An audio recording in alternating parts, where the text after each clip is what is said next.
হিসেবে জীবিত থাকা অবস্থায়ও নেওয়া হয় অসুস্থ মায়ের কাছে।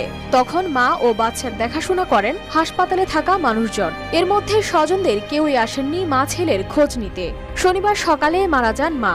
এরপর থেকে মাকে না পেয়ে মা মা বলে অনবরত কেঁদে যাচ্ছে এই শিশু।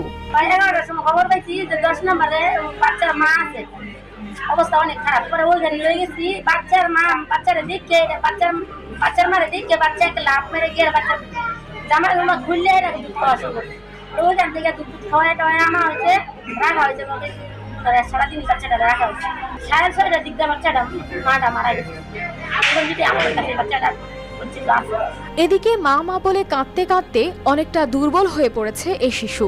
মাহারা শিশুটির আপন হয়ে উঠেছে হাসপাতালে থাকা মানুষজন। শতজনের আদর সোহাগ কোনো কিছুই যেন শিশুকে ভুলাতে পারছে না মায়ের অনুপস্থিতি।